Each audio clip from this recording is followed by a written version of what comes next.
daquilo que é doado a Deus de todo o coração. E hoje nós vamos falar, a terceira mensagem, nós vamos falar quando Deus visita a terra. Lembrando que essa reflexão, ela é baseada no texto de 1 Reis 18, que a gente vai ler agora, em nome de Jesus. Abra a sua Bíblia aí, 1 Reis 18, vamos ler do 30 ao 39, em nome de Jesus.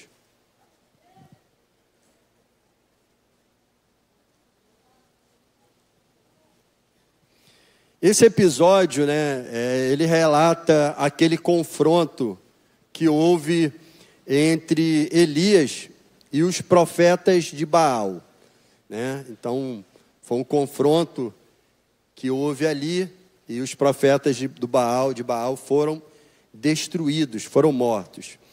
Diz assim então no 30. Então Elias disse a todo o povo: aproxime-se de mim. E todo o povo se aproximou dele. Elias restaurou o altar do Senhor, que estava em ruínas. Pegou 12 pedras, segundo o número de tribos dos filhos de Jacó, a quem tinha vindo a palavra do Senhor, dizendo: o seu nome será Israel. Com aquelas pedras edificou o altar em nome do Senhor. Ao redor dela fez uma vala capaz de conter 2 medidas de semente. E então armou a lenha, cortou o novilho em pedaços e o pôs sobre a lenha. Então disse: encham 4 cântaros com água e derrame sobre o holocausto e sobre a lenha. E disse ainda: façam isso outra vez. E eles fizeram. E disse mais: faça isso pela 3ª vez. E eles fizeram pela 3ª vez. A água escorria do altar e enchia também a vala aberta. Quando chegou a hora do sacrifício da tarde, o profeta Elias se aproximou do altar e disse: ó Senhor, Deus de Abraão, de Isaque e de Israel, que hoje se fique sabendo que tu és Deus em Israel, e que eu sou o teu servo, e que segundo a tua palavra fiz todas essas coisas. Responde-me, Senhor, responde-me, para que esse povo saiba que tu és o Senhor. És Deus, que fizeste o coração deles voltarem para ti. Então caiu fogo do Senhor e consumiu o holocausto, a lenha, as pedras e a terra, e ainda lambeu a água que estava na vala. Quando o povo viu isso, todos se prostraram com o rosto em terra e disseram: o Senhor é Deus, só o Senhor é Deus. Então Elias disse: prendam os profetas de Baal, que nenhum deles escape. Eles o prenderam, e Elias os fez descer até o ribeiro de Quizom, e ali os matou. Amém? Irmãos, na primeira mensagem nós falamos sobre o altar, falamos que nós somos o altar e que hoje nós não utilizamos mais um altar físico de adoração, mas a nossa vida em si é um altar direcionado a Deus. Nós falamos de um altar coletivo, que é a igreja. Esse local é um altar, aonde nós ligamos a terra com o céu, através dos nossos louvores, da nossa adoração. No segundo domingo nós falamos sobre a oferta que é apresentada ao altar, e falamos o seguinte, que não importa ter um altar, se não tiver a oferta. Naquela época era feito sacrifícios de animais, nesse caso que nós lemos, o novilho. Então era feito um sacrifício, mas que esse sacrifício, ele não simbolizava uma entrega real, porque realmente o que valia era o coração daquele que sacrificava.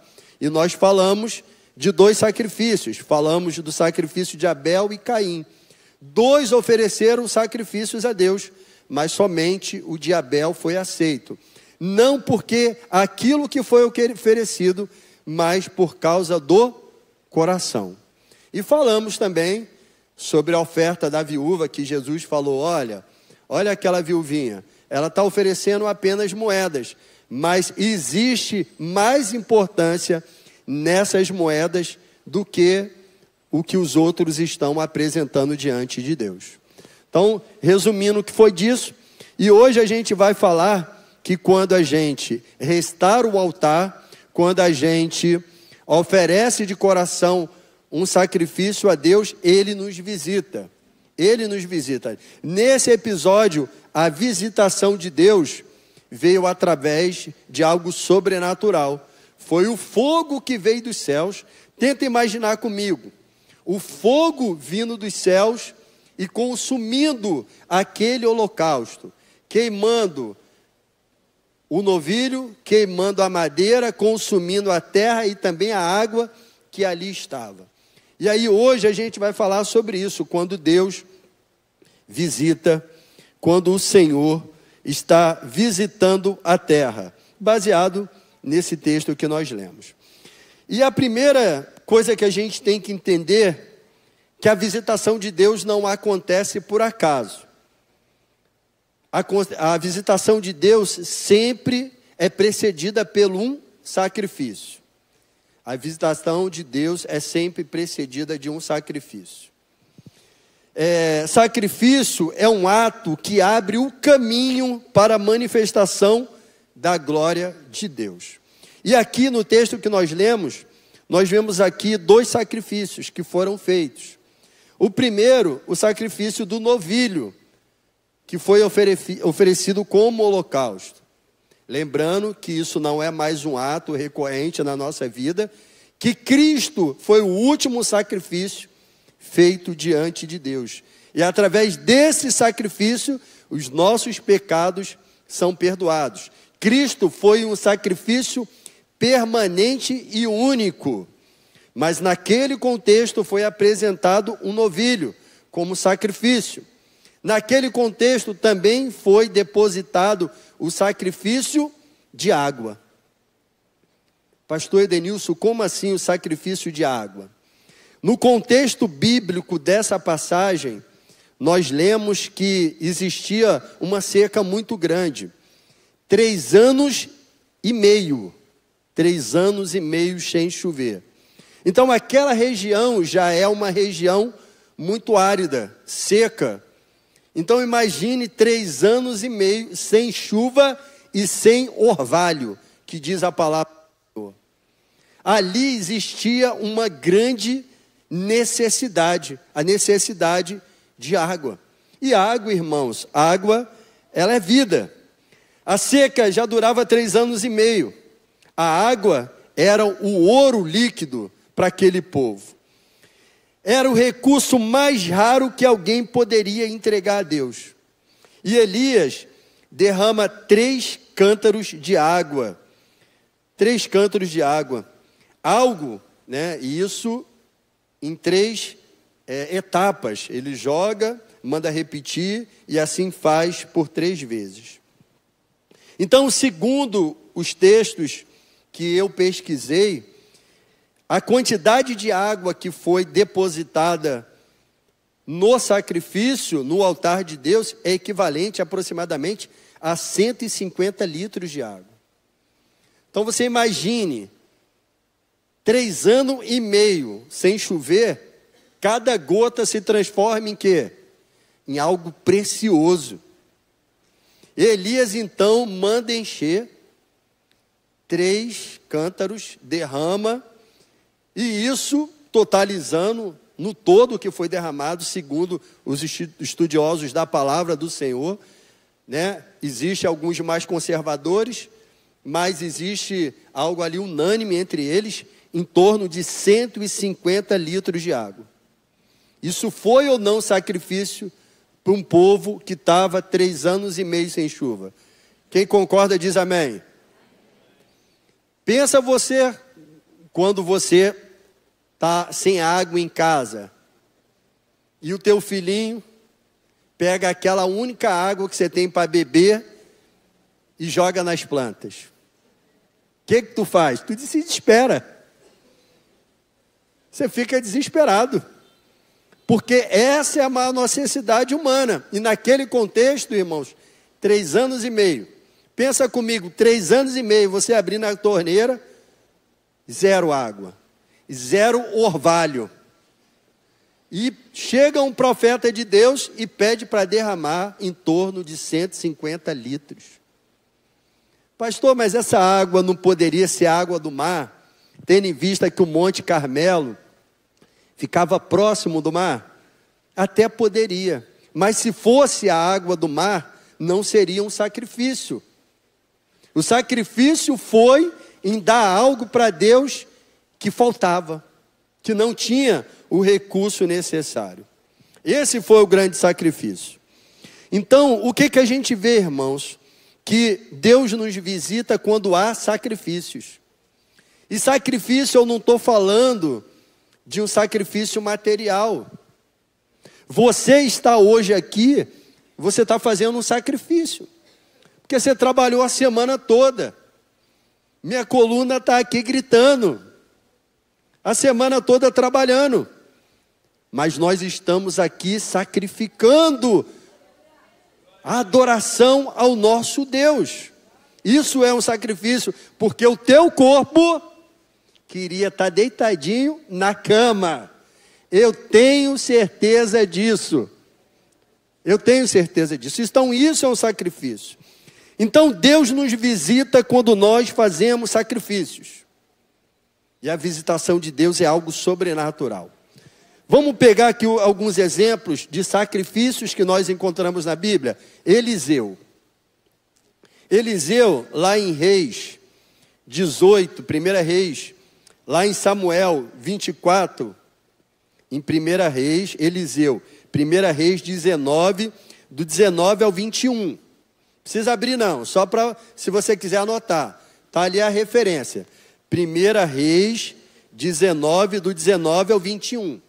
Eliseu, ele foi chamado para ser o sucessor de Elias. E Eliseu tinha alguns bens, juntas de boi, carros, uns bens materiais. E o que ele faz quando ele é chamado? Ele sacrifica tudo aquilo ali. Ele abre mão de todos os seus bens para servir a Deus. É um exemplo de um sacrifício que nós encontramos. Quando Jesus, lá no Evangelho de Lucas, fala sobre isso, Lucas 5, quando Jesus chama Pedro e os seus amigos para serem pescadores de homens, o que eles fazem? Eles abandonam o barco e as redes. Eles abandonam o seu meio de vida, os recursos que eles possuíam para sobreviver e então seguir o Senhor. Isso foi ou não um sacrifício? Foi um sacrifício. Então deixar o barco, as redes. O barco representava o patrimônio, o sustento, a carreira daquela família. Eles sacrificaram a sobrevivência para seguir o Senhor Jesus Cristo. O próprio apóstolo Paulo, irmãos, ele era um fariseu, um homem religioso, um homem bem conceituado. E quando ele decide seguir a Cristo, ele sacrifica o quê? As suas posses. O conceito social que ele tinha dentro da religião judaica. Então, isso são exemplos, irmãos, de sacrifícios.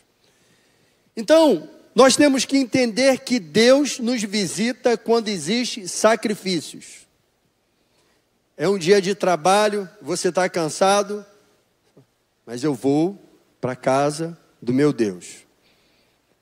É um dia de chuva, aonde o corpo pede uma cama e uma boa série no Netflix, mas eu vou para a casa do meu Deus. Foi uma semana cansativa, mas você diz, eu vou para a consagração. Foi um mês cansativo, mas você diz, eu vou buscar o Senhor. Tudo isso são sacrifícios que agradam a Deus.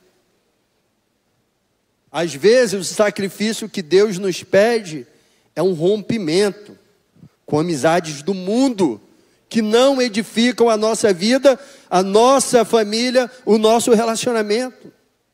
Às vezes Deus pede um sacrifício que é abrir mão de relacionamentos que não são saudáveis para a nossa fé. Então existem diversos sacrifícios que quando nós entregamos diante de Deus, Deus, irmãos, se alegra e Ele nos visita. O sacrifício não é apenas físico. O sacrifício é abrir mão de algo valioso para obedecer a Deus. Onde há sacrifício, há fogo dos céus. Quando o altar está restaurado, a oferta é verdadeira, a visitação de Deus é inevitável. E quando a visitação de Deus nos alcança, irmãos, acontece algo sobrenatural. Aqui, tenta visualizar isso, igreja, com teus olhos. Tenta visualizar isso, você orar e do nada, vir um fogo, uma chama de fogo do céu e consumir o altar. Só que, quando Deus nos visita, acontece duas coisas. Primeiro, acontece acolhimento para aqueles que creem. Mas quando Deus nos visita, acontece juízo para aqueles que se opõem a Deus. O que nós lemos aqui no texto? Que aqueles que faziam parte do povo de Deus, quando o fogo veio, o que eles fizeram? Eles adoraram a Deus. Eles foram acolhidos, eles foram recebidos por Deus. Mas o que aconteceu com os profetas de Baal? Foram mortos. Então, todas as vezes, irmãos, que Deus nos visita, algo acontece. Alguns serão acolhidos e outros receberão o juízo. É isso que nós lemos aqui no texto. O povo de Deus se arrependeu e foi acolhido, porque logo depois disso, o que aconteceu? Veio a chuva, veio a necessidade suprida para aquele povo. Mas também lemos aqui que quando Deus visita o povo, vem junto o juízo. Vamos pensar mais amplo em toda a Bíblia? Êxodo. Deus visitou aquele povo, amém ou não? O povo que estava escravizado no Egito. Deus visitou. Veio as pragas. Veio a provisão, que foi a libertação daquele povo, mas veio o juízo sobre o Egito. Então, se a gente for ver, irmãos, Sodoma e Gomorra, Deus visitou aquela terra que exalava devassidão, exalava pecado, exalava promiscuidade, exalava imoralidade. Deus visitou aquela terra. E naquele episódio de Sodoma e Gomorra, que está em Gênesis, o texto diz que houve juízo, mais acolhimento. Quem foi acolhido? Ló e a sua família. E os demais receberam juízo, fogo e enxofre que caiu dos céus.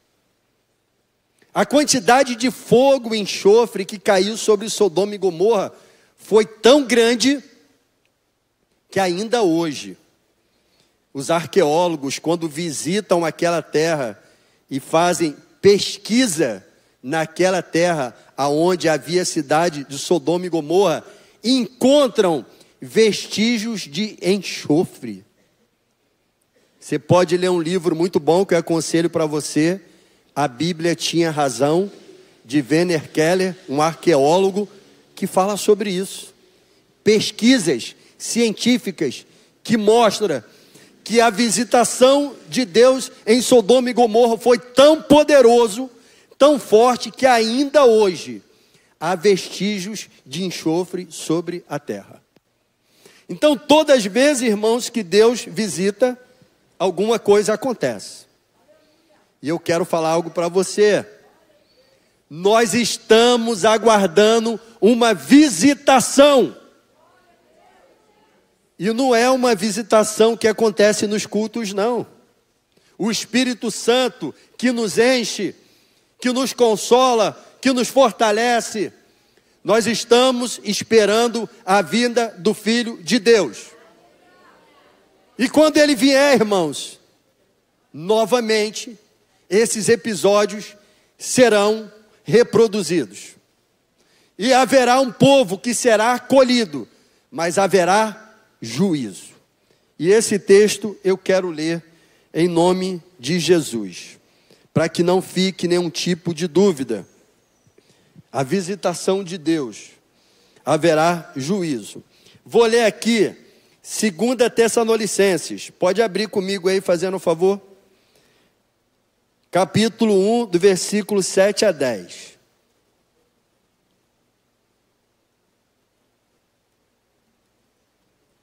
Depois de Filipenses, você vai achar Tessalonicenses 1, do 7 a 10.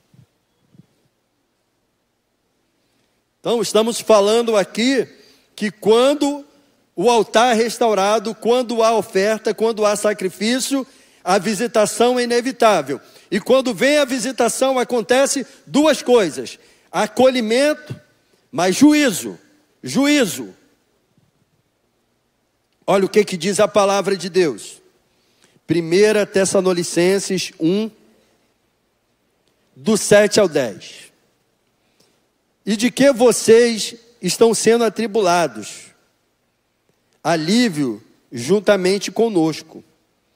Quando do céu se manifestar o Senhor com os seus anjos de poder, em chama de fogo, tomando, preste atenção, tomando vingança contra os que não conhecem a Deus e contra os que não obedecem o evangelho do Senhor Jesus Cristo. Esses sofrerão penalidade eterna, destruição, banidos da face do Senhor e da glória do seu poder. Irmãos, todas as vezes que Deus visita o seu povo, todas as vezes que Deus visita a humanidade, uns são acolhidos, os de coração quebrantados, os que professam a fé em Cristo Jesus, serão acolhidos, mas também haverá aqueles que irão chorar. E essa passagem de Tessalonicenses, irmãos, o 9 é forte demais. Preste atenção no 9. Estes sofrerão penalidade eterna, destruição, banidos da face e da glória do seu poder, quando ele vier naquele dia para ser glorificado.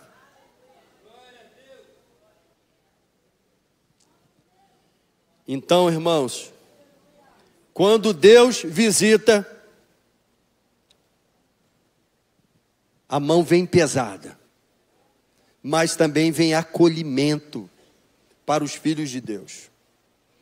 A glória virá como fogo, haverá juízo para os ímpios, a palavra de Deus que está falando. Mas acolhimento para os santos, e aqui está a chave espiritual. O que determina se a visitação será bênção ou juízo, não é Deus, mas o estado do altar. O que determina se a visitação será juízo ou acolhimento não é Deus, mas o estado do altar. No episódio de Elias, existia quantos altares? 2. O de Baal, dos seus profetas, e o de Elias, de Deus. Então não foi o altar, irmãos. Não foi Deus que decidiu, mas foi o altar. Foi o que determinou a visitação de bênção ou juíza foi o estado do altar, o coração das pessoas. E o terceiro tópico, a visitação, ela deve sempre exaltar a Deus. Quando Deus derrama as bênçãos sobre a nossa vida, quando Deus nos usa, nós precisamos exaltar a Deus em cima de todas as coisas. Não foi Elias que foi exaltado, não foi o altar, não foi o sacrifício, mas o Senhor. O que o povo fez? O povo exaltou o Senhor, e ele disse: só o Senhor é Deus, só o Senhor é Deus. Essa passagem que eles falam, só o Senhor é Deus, está no 18:39. Eu vou ler aqui, para a gente relembrar. Então caiu fogo dos céus e consumiu o holocausto, a lenha, as pedras e a terra, ainda lambeu a água que estava na vala. Quando o povo viu, todos se prostraram em terra e disseram: o Senhor é Deus, só o Senhor é Deus. O povo, pode bater palma para o Senhor, irmãos. O povo não disse: Elias é grande. O povo não disse: Elias é poderoso. O povo disse: só o Senhor é Deus. Quando o altar é edificado, quando a oferta é apresentada, quando há sacrifício, quando há visitação, Deus é engrandecido na nossa vida. Quando acontece um milagre, não é o homem, é o Senhor que fez. Quando uma porta poderosa se abre, quando uma família é restaurada, quando um enfermo é levantado, não é o homem, mas é Deus. Existem muitas pessoas tentando reter a glória de Deus. E ai daquele que tentar reter a glória do Senhor, porque esse irá sofrer penalidade. Então, o propósito é, irmãos, engrandecer a Deus. O propósito de Deus, a visitação, não é engrandecer a instituição. Ah, Deus nos visitou, Deus fez milagre. O propósito não é levantar o nome Nova Vida, Ministério Nova Vida, nem pastores da Nova Vida, mas exaltar o nome de Deus. Esse sim será sempre o propósito. A glória é sempre de Deus. Ele não divide a glória com ninguém. Ele não divide a glória com ninguém. Lá em Isaías, eu vou ler aqui, não precisa abrir, tá bom? Isaías 42:8. Isaías 42:8, vou ler aqui, não precisa abrir, mas você anota. 42:8. Já estamos finalizando, tá, irmãos? 42:8 diz assim: eu sou o Senhor, este é meu nome, não darei a mais ninguém a minha glória. Isaías 42:8, eu sou o Senhor, este é meu nome, não darei a mais ninguém a minha glória. A glória de Deus. Então lembre que durante todo esse mês nós estamos falando sobre o altar reconstruído, sobre a oferta apresentada, sobre o sacrifício apresentado, hoje sobre a visitação. Deus vai te visitar. O milagre que você precisa irá alcançar a sua casa, a sua vida, todos os seus, mas a glória sempre será dele, sempre será dele, sempre será dele.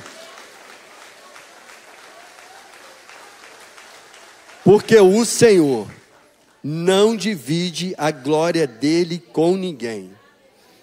E para finalizar, irmãos, quando o fogo desce, todo joelho se dobra. Existia ali um aglomerado de pessoas, povo de Deus, adoradores de Baal, mas quando o fogo desceu, todos se dobraram diante de Deus. Todos se dobraram. No Carmelo, o povo se curvou instantaneamente pela presença. A manifestação divina sempre produz uma resposta. Adoração para uns, juízo para outros, conforme eu falei. Olha o que diz em Filipenses, não precisa abrir, mas anota aí para você ler em casa. Filipenses 2, do 10 ao 11.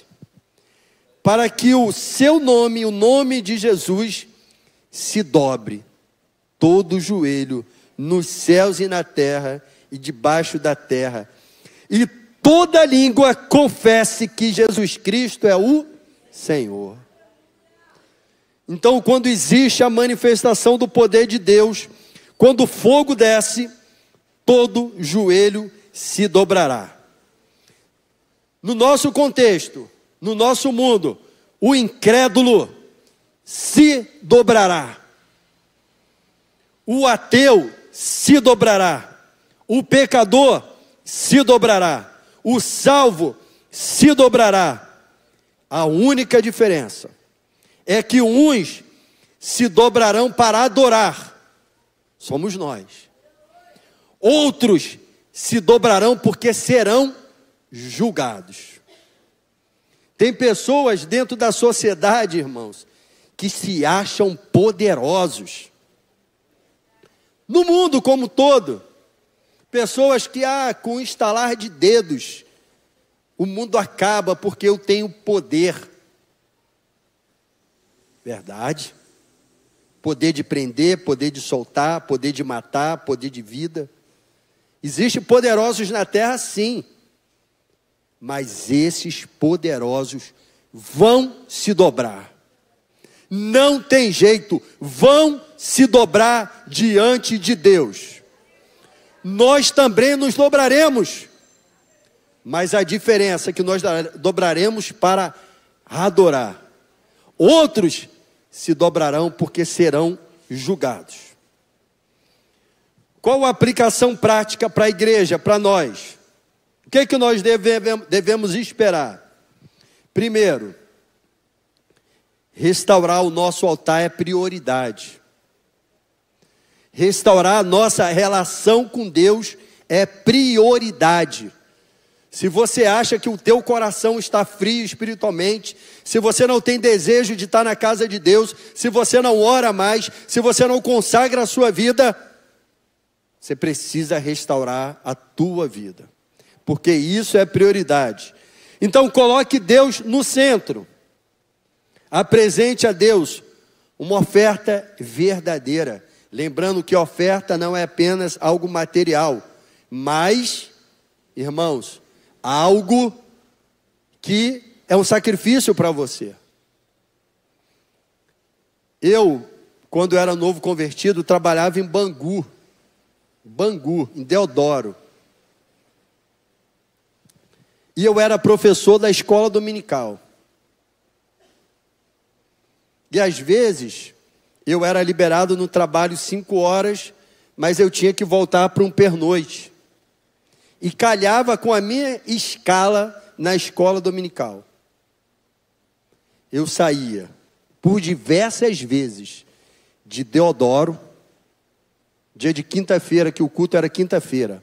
Deodoro, igreja, ministrava aula, igreja, Deodoro. Gastava gasolina, gastava tempo. Às vezes nem em casa beijar minha mãe eu ia. Acabava, eu voltava. Sacrifícios. Hoje, a pessoa não pode andar 200 metros, 1 quilômetro. A pessoa não consegue fazer um sacrifício para estar na casa de Deus e adorar o Senhor. Houve um sábado que era a minha folga.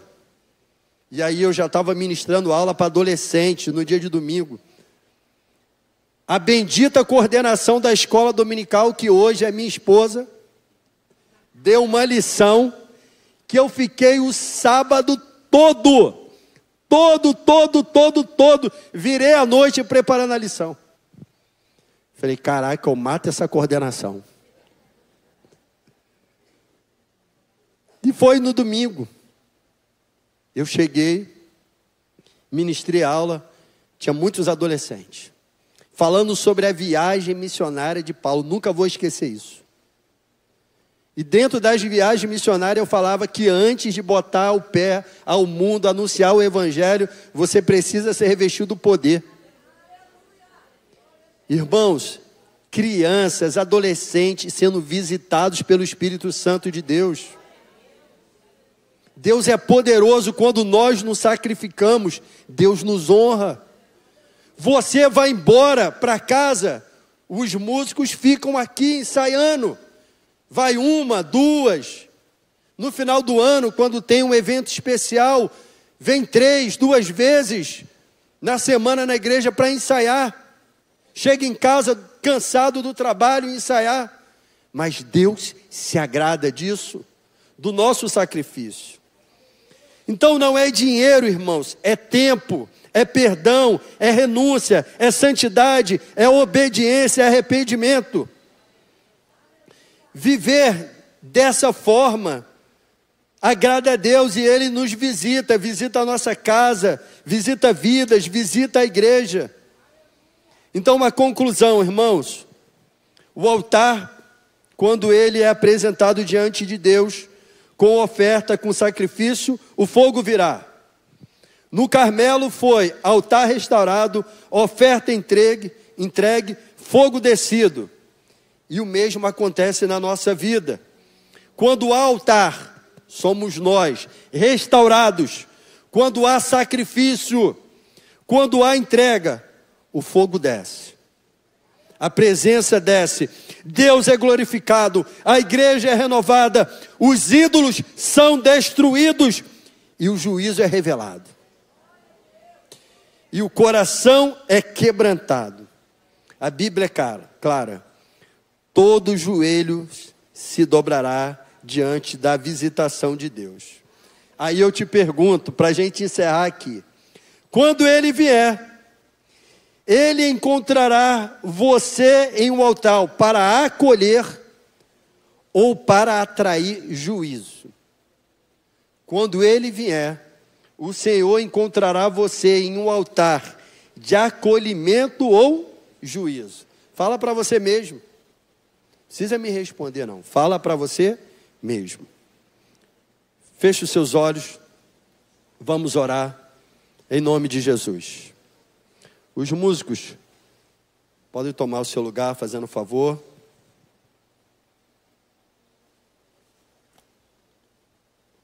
Enquanto os músicos se posicionam, gostaria que a igreja elevasse o seu pensamento a Cristo, que focasse no Senhor nesse momento. Esquece, irmãos, os seus problemas, esquece os boletos. Às vezes pode ser muitos, mas o Senhor é o Deus da provisão. Querido Deus e amado Pai, nessa manhã, Senhor, estamos reunidos,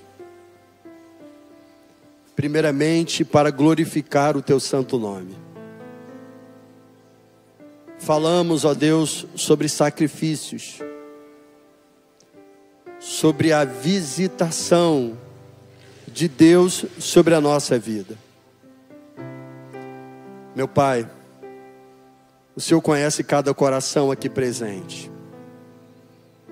O Senhor conhece cada necessidade da sua igreja, necessidade do seu povo, dos seus filhos. Meu Pai, em nome de Jesus, nos ensina a apresentar, ó Deus, um culto racional, a apresentar diante de Ti um sacrifício que agrada o seu coração.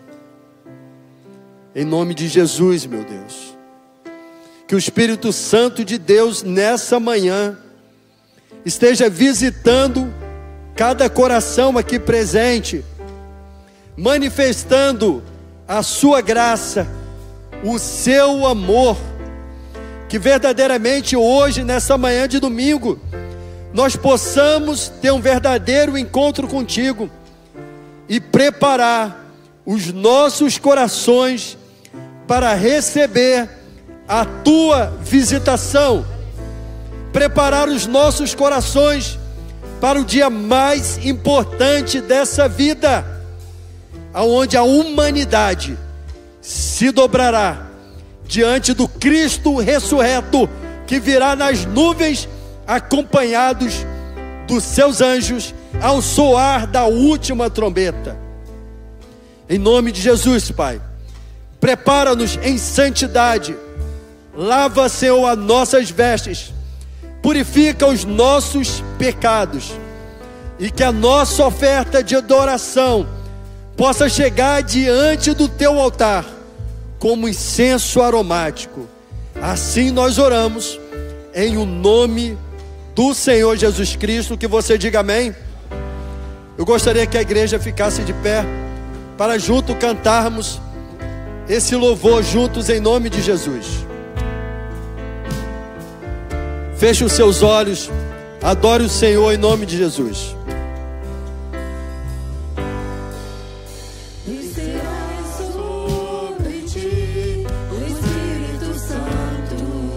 É a visitação de Deus. E o poder do Altíssimo te envolverá. Descerá sobre ti o Espírito Santo. E o poder do Altíssimo te envolverá.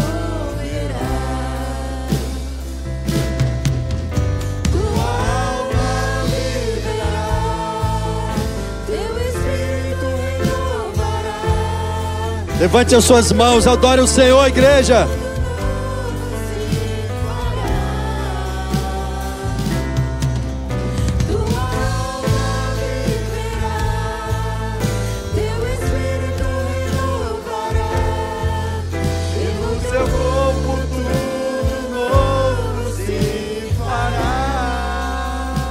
Aleluia.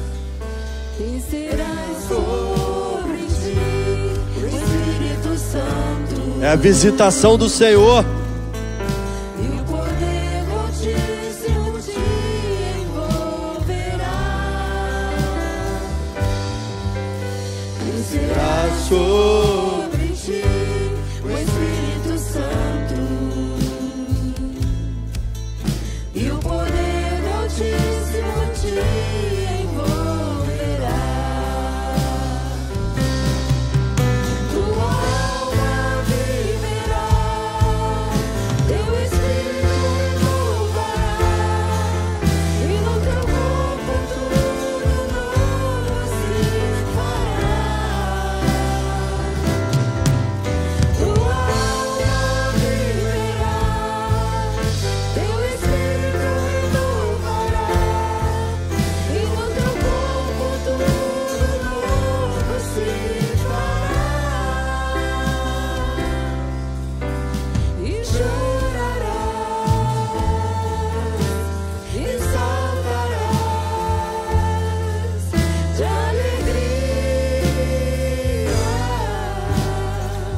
Vem, Senhor.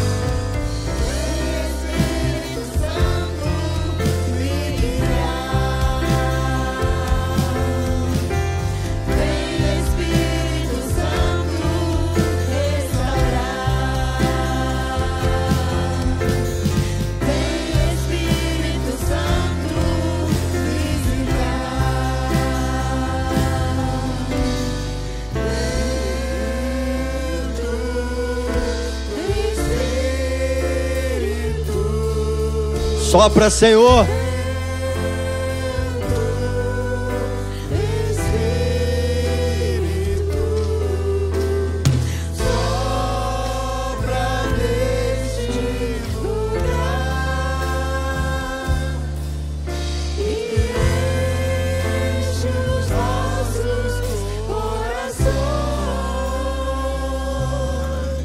Aleluia. Dê um aplauso ao Senhor.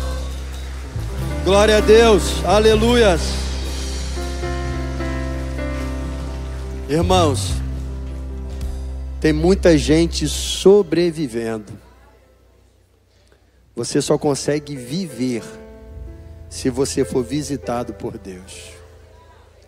Ele traz vida, Ele traz paz, Ele traz abundância, Ele traz restauração. O mundo sobrevive, só vive aquele que vive em Cristo Jesus. Erga as suas mãos para cá em nome de Jesus. São pessoas que precisam também da visitação de Deus, do renovo do Senhor. Querido Deus, amado Pai, contempla, Senhor Jesus Cristo, cada vida aqui presente, cada necessidade representada por um pedido de oração, por uma fotografia. Pai, abençoa essas famílias, abençoa essas vidas, que eles possam ser visitados pelo Senhor, renovados, restaurados para a glória do Teu santo nome. Visita, Senhor, famílias enlutadas. Visita, Deus, irmãos que estão necessitados de um milagre no seu quadro clínico. Visita, restaura casamentos destruídos, vidas destruídas, para a honra e glória do Teu santo nome. Assim eu oro, e junto com a Tua igreja, nós abençoamos essas vidas, em nome de Jesus, amém, glória a Deus. Você pode dar mais um aplauso ao Senhor? Amém. São 10h15 da manhã, desejo que você tenha um domingo abençoado. Amém. Então temos alguns irmãos que estão fazendo aniversário. Eu vou pedir para no final, quando encerrar o culto, orar para esses irmãos. Eu sei que é aniversário do Carlinho, né, Carlinho? Fazendo quantos anos, Carlinho? 27, igual o pastor Jorge. Dejaí, quantos anos? 28, está na visão do pastor Jorge também. Amém. Então vamos orar. Depois os irmãos esperem aqui para me orar junto com vocês, em nome de Jesus, tá bom? Ou a igreja pode esperar 5 minutos para orar por eles? Posso? Então vem cá, irmão que está fazendo aniversário, Carlinho, deixa aí. Amém? Para ganhar tempo, eu vou até descer aqui, ó. Tem mais alguém fazendo aniversário, igreja? Vem cá, irmã, por favor. Também 27 também. Que Deus te abençoe, amada irmã. Mais alguém? Parabéns, Carlinho, Jair, sempre bom fazer 27 anos. Chega para cá fazendo um favor. Minha irmã também está fazendo aniversário. Amém. Amém. Que Deus te abençoe, tá bom, minha irmã? Igreja, estenda as mãos para cá em nome de Jesus. Aleluia. Santo Deus, amado Pai, obrigado, Senhor, pela vida dos teus filhos e das tuas filhas, Senhor, que celebram mais um ano de vida. Que o maior e o melhor presente, aquele que vem do trono sagrado de Deus, esteja sobre a vida dos meus irmãos e das minhas irmãs. Que a paz, que a saúde, que a prosperidade e as bênçãos do Senhor acompanhem, ó Deus, acompanhe a vida dos meus irmãos, das minhas irmãs, de uma forma poderosa e sobrenatural. E junto com a tua igreja, nós abençoamos a vida deles, abençoamos os seus lares, abençoamos a sua família, e que eles possam, ó Deus, em nome do Senhor Jesus Cristo, desfrutar de um tempo de graça, de bondade e misericórdia, e que a poderosa mão de Deus esteja sustentando teus filhos, guardando e livrando de todo mal, em nome do Senhor Jesus Cristo. Amém. Pode dar um aplauso, irmãos? Parabéns, Carlinho. Deus te abençoe, tá, Carlinho? Parabéns, irmãozão. Parabéns, irmã. Deus abençoe. Vou orar aqui debaixo mesmo, despedindo a igreja. Amém. Santo Deus, amado Pai, obrigado, Senhor, por esse culto de celebração. Leva, Senhor, os nossos irmãos até os seus lares, debaixo da tua graça e paz. Toma também a vida daqueles que estarão, ó Deus, no ministério de ensino, acolhendo e aprendendo mais da tua palavra. que nós possamos receber a Tua presença sobre a nossa vida e que mais tarde possamos estar aqui na celebração da Santa Ceia. E eu despeço, ó Deus, a Sua igreja debaixo do Teu poder, em nome de Jesus. Amém. Deus abençoe. Um bom dia, irmãos, em nome de Jesus.